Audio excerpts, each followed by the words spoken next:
What's good? What's good, ladies and gentlemen? Welcome to another episode of Tony Bruce TV. I'm your host, Tony Bruce, and today we're going to talk about my top 3 tips for writing better hooks right after the intro.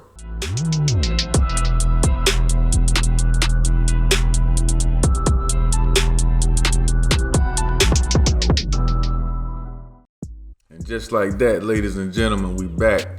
I'd like to welcome y'all to another episode of Tony Bruce TV. I'm your host, Tony Bruce. Don't forget, if you like the content we're putting out on this channel, make sure you hit that like button, subscribe to the channel, and punch that notification bell so you can get all the content I release on this channel.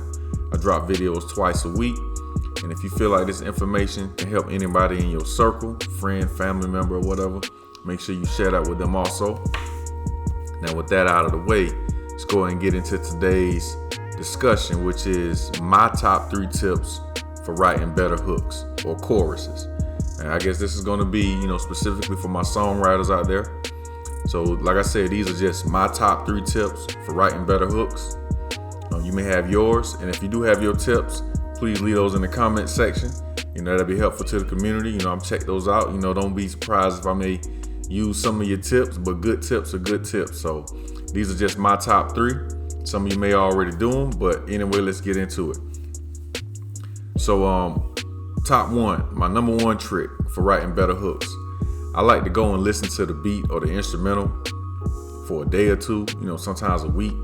And this, and mind you, if I don't have a melody for it, like when I first hear an instrumental or a beat or whatever, if I don't instantly kind of like feel like a melody for where the hook should go, I don't even waste my time writing to that beat.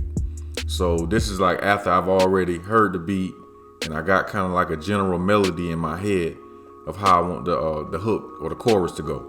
So once I had that, I kind of listen to the beat or the instrumental, for a day or two, riding in the car, listening to it, sometimes a week. It depends on how fast the beat hits me. All my songwriters, sometimes beats grab you quick and the words come right out. Sometimes it hits you. You got the melody in your head. You just got to put the words in that melody. So I ride, I listen to the music, listen to the instrumental, it's kind of humming, playing around with different ideas in my head. I do this to get familiar with the instrumental and the beat, listen more to the instruments inside of the song, learn where the bridges and the breaks are in the beat, and determine a theme that can fit with the beat's overall vibe. And I may freestyle a few melodies to the beat, searching for a melody for the chorus, something that could complement the chorus. So like I said it before, on this channel, like I just said earlier, if I can't find a great melody for the hook, or if I can't come up with an idea for the hook when I first hear the beat within the first 30 seconds or whatever, 30 seconds to a minute, I generally don't write to that song. I don't write to those beats. So we're gonna go into my number 2. So that was my top 1. I like to listen to the beat. Once I come up with a melody, I listen to it for a few days, just ride with it in the car, just vibe out to the beat. So my second tip for writing better hooks or choruses is, this is something I did. I went to Walmart. You can do this too. Go to either Walmart or Best Buy. And what you want to do is get you a digital voice recorder. It's a little small digital recorder, can fit in your pocket. A lot of them, they usually come with, USB jacks, USB ports on them. Some of them even have SD cards. I haven't found one that's wireless yet, but this one, you can plug in auxiliary cord. But anyway, the purpose of this small digital recorder is while I'm riding in my car listening to the beat, I like to freestyle to the recorder, record myself. Different freestyles, different chords, melodies. It's just for me to play with different ideas and experiment. And then once I have a lot of them down, I go back to the house. I listen to them again, whatever. And then I kind of pick and choose and kind of use those melodies together and kind of merge them into one, so to speak. Or pick the parts that do work and get rid of the ones that don't work. The whole point of freestyling in the car by yourself, you can mess up as many times as you want. You don't have to worry about whether or not if your lyrics are on point, if your delivery was fire. It's all about you exercising and helping yourself to capture yourself being creatively free. And you can come back later and create something great with those snippets. So that's my second thing I do. Well, this is the number 2 way out of my top 3 ways for writing better hooks or choruses. Now, my final way, my top 3 way and my 3 ways for writing better choruses is write 2 or 3 choruses or 2 or 3 chorus options and experiment with both of them. When I say experiment with both of them, experiment with different tones when you're saying the words. Maybe experiment with pauses before you say certain words. Speed it up, slow it down, chop it up, whatever. Just experiment and see how they sound, with that same recorder. Maybe both of those hooks work, or maybe a lot of the options work. And if they do, maybe you can make a bridge out of some of the extra ones that you're not going to use for your main hook. So you can use the bridge, and this will give you a different dynamic for your song. So maybe, like I said earlier, maybe combining those elements into one fire hook, maybe the route you want to take, or maybe just want to use one, use all 3 of them, just polish them up and put them in different areas of your song. Whatever works for you, do it.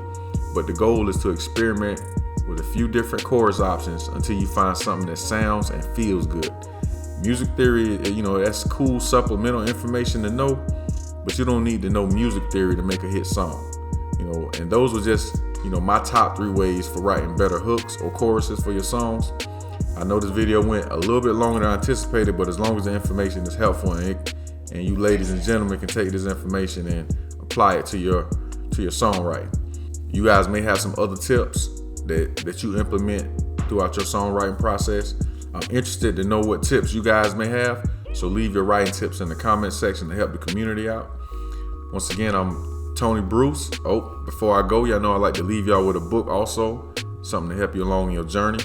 And today's book is The Singer-Songwriter Handbook by Justin Williams and Catherine Williams.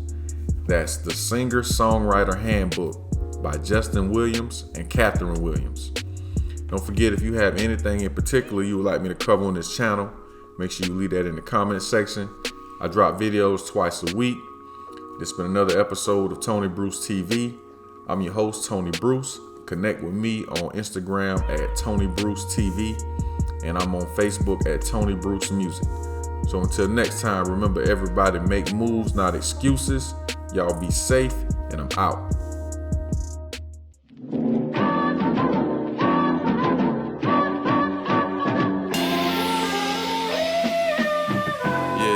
Don't get caught in the loop. Don't get caught in the loop. Yeah.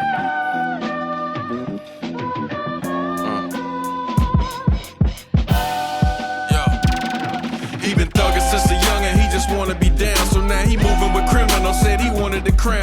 His brother was gunned down, father was never around. Role models under the ground, the hood is playground. He hustle playing for keys, do whatever to eat. Keep the heat under the seat in case he gotta cook beef. He got whatever you need, meth, molly, speed, Percocet, Oxycontin, pure dope, and loud weed. Went from rags to riches in just a few months, but he too flashy and he talk too much. His cousin told him chill, but he wouldn't give it up. He didn't listen. 2 months later, his homie set him up. Damn.